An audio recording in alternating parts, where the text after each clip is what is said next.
This week, we're taking a closer look at your core fitness, what that means, and the best ways to keep it strong.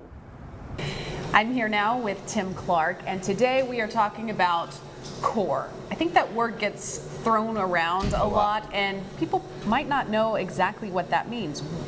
What is your core?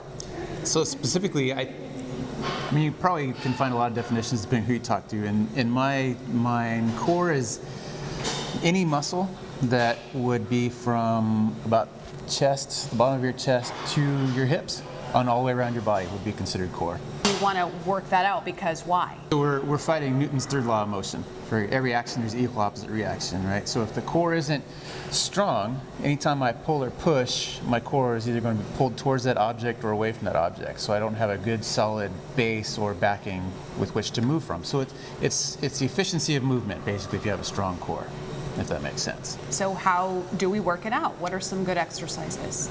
So one thing, when you talk about it's kind of being thrown around a lot, it seems like a lot of people talk about like planks and crunches to strengthen the core, and it's all moving in one plane of motion. But the core is responsible for movement basically 180 degrees around you, 360 actually. So it's important to work the core in all directions and all planes of movement. So you need to think beyond crunches and plank to maybe 45-degree chops, to back extensions, to oblique twists, anything like that, a side bend, anything like that is also a core exercise. It's pretty vital, especially for just functional movement. Explain the technique.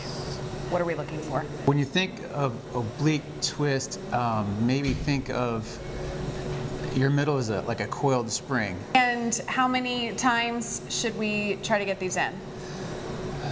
So I would at least try to get in 2 to 3 times a week, some sort of core work. The other thing you can do is incorporate core work into your regular routine. It can also be done while you're doing upper body work or leg work as well. Okay, all right. Very good advice. Now we know all about the core. Let's get started on it. You bet. Thanks, Tim. You're welcome.